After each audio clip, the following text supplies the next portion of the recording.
lấy đèn mấy nhiều nó sẽ phút ấy vậy có nó phải tốt nó mỏ bự tệ đó là gì sẽ là mấy nhiều đó có nó giờ đã lâu lúc bự tệ nó phải tốt nó mỏ nó nói là đã làm cái giống gì đó luôn. Ồ, tôi giống lời lúc thế đó. Giống gì lúc này như vậy nó là cái đó. Ôi dồi, happy birthday luôn. Thì đó là giống gì lúc giờ tôi tại ở Chicago tỏ Pebble Beach. Ồ, cái bài Thursday, Friday, Saturday, Sunday như có là 5 hoa trăm nhiều chế sao nè. Ồ. Wow. Thursday, cái thứ đó. Chờ là cái gì đó nào. Dạ, chỉ tao sao?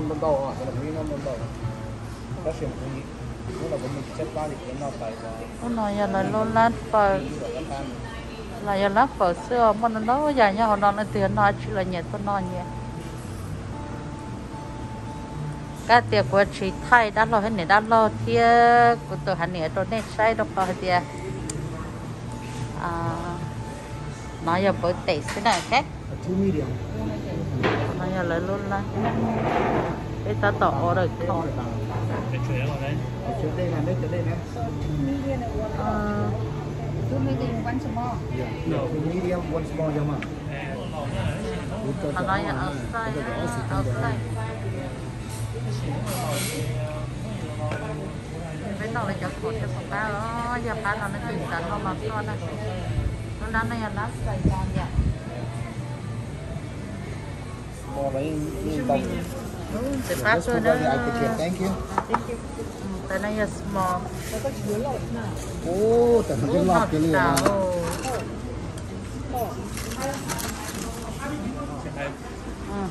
Tại này là medium. Ồ, sẽ phát cơ liêu. Mà lấy sai một cắt. Chứ ba nữa. Cũng no thì cũng chỉ cho chỉ liệu rồi, của các ăn vào liệu. Nó là nó lọt tay rồi, nó nào. Giờ chiều cũng bây giờ là cũng yên tâm nó sầm bài lên đó, hai đứa này sẽ là có đó. Thì đỡ mặt cái chỉnh nhỏ.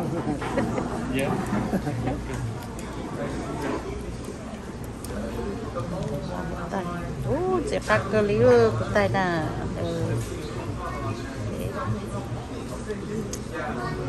chẳng cái như nào mà để mua hay là sẽ nó hay bỏ cá cho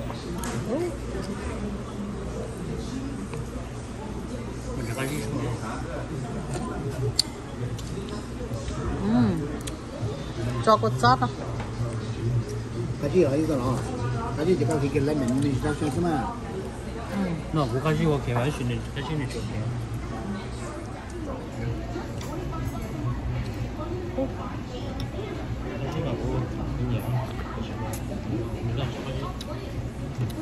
Cắt cơ à?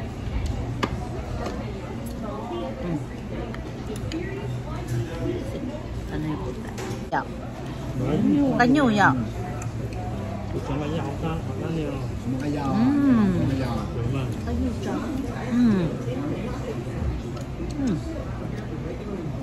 Ồ, mua cái liều. Mua liều. Đó, chị à. Chuyện này à, chuyện này á.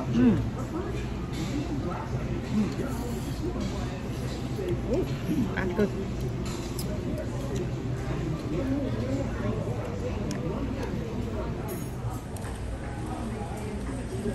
Để nó lọt tay nó xí nè. Ô, để nó lọt cái tàu mà cái tàu đấy thật phải á. Sáng nó phải cắm gâu luôn à, không sai chặt chịu gấp mà. Tôi sẽ là hàng gì? Cái chín non đó. Ô, để cái tay cả nó sao hay thế? Của mình cho nó sức tàu hả? Nó ta kêu mà exercise,我哋ra mùi hàng. Là cái biết này nó có một bốn đời thì chúng như nào? Nhặt tốt xuống.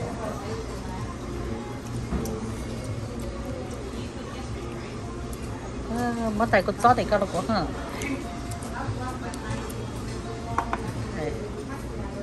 Mà giờ nhỏ này. Sao không này? Sang qua mét của cho Tại phải đấy là một củ trâu, còn các sự ta xử nó vì là chỉ có trâu là cá trâu là nó. Dạ, đấy là cá trâu hết thế. Có Có chó phê. cái này đồ à? chỉ cái bốc đó là phải trả.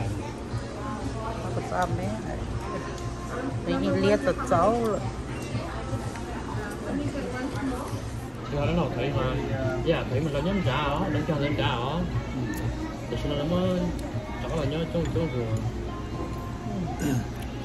nó chỉ cho nên không lại để giờ lại mua nhân nọ thôi là chủ nhân rồi nhớ sao À là cũng mua mà. Lắm mua thì mà nó chủ mua. Ồ, em lắm mua đi cho nó nè. Ít sao thì ít tôi không nói như xí yêu cho nhau này. Ồ. Giờ nó là nhân đời yêu cho nhau. Ở chỗ cho nhau giờ nó bỏ sao tôi thế là chém quá. sao nhiều bọc sao rồi không cho Nó xí quá.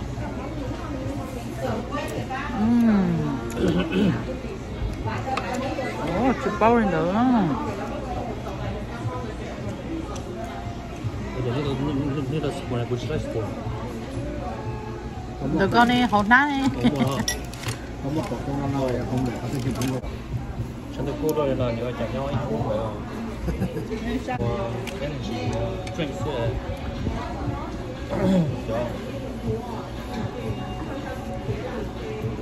这是什么我们那个写一下 người tôi chỉ mua sữa sữa thì cú là lấy thịt tàu no là lấy thịt tàu bây giờ dùng chỉ là bên nó chụp bao hồi rồi nó nói gì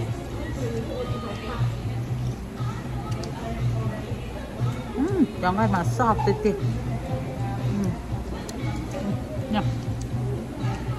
cái đó là lấy không bị cái gì thì nó thế mình nó ý là chỉ cái món này à với chỉ lấy cho tiền Cái này thì ít đã số是不用。 Ôi ôi. Ủa chị ớt súp mông xưa. cái số mấy Ớt súp mông chị kỹ tắc hậu lì à.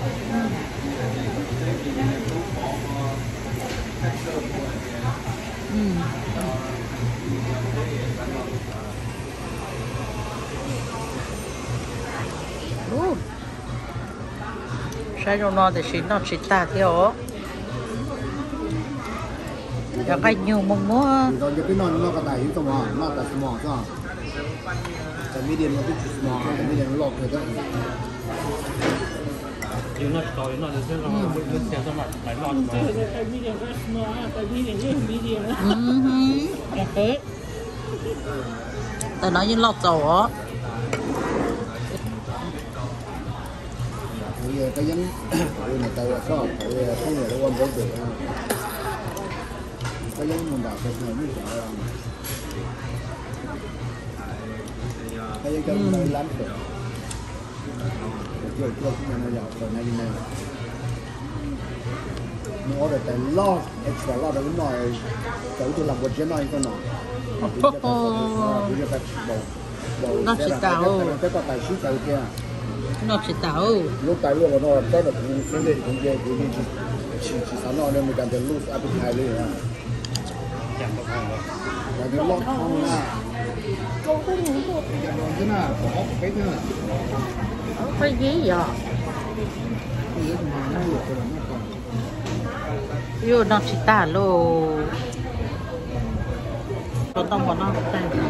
thôi rồi đó cá lò xưa đâu đâu cái cá mà ý số nào cái cá mà lên đầu kia là nó na sắp đầu kia là nó cá hả Nó tay thì nó có son cá gì. sắp đầu kia là nó cá Tao có tay chụp đi thì thế lấy. cái là cá gì nè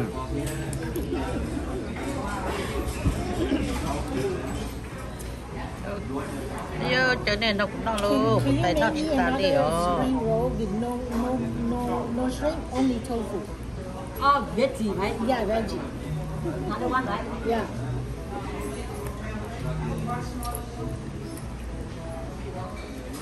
cái nó sẽ giờ chúng nó tọt chế ít chả ba đúng rồi ít chả lo đấy Ô, đi nó sẽ đỡ bên mặt chỉ đi nữa đó. Nó phải cắt thông rồi nó chỉ đi liền.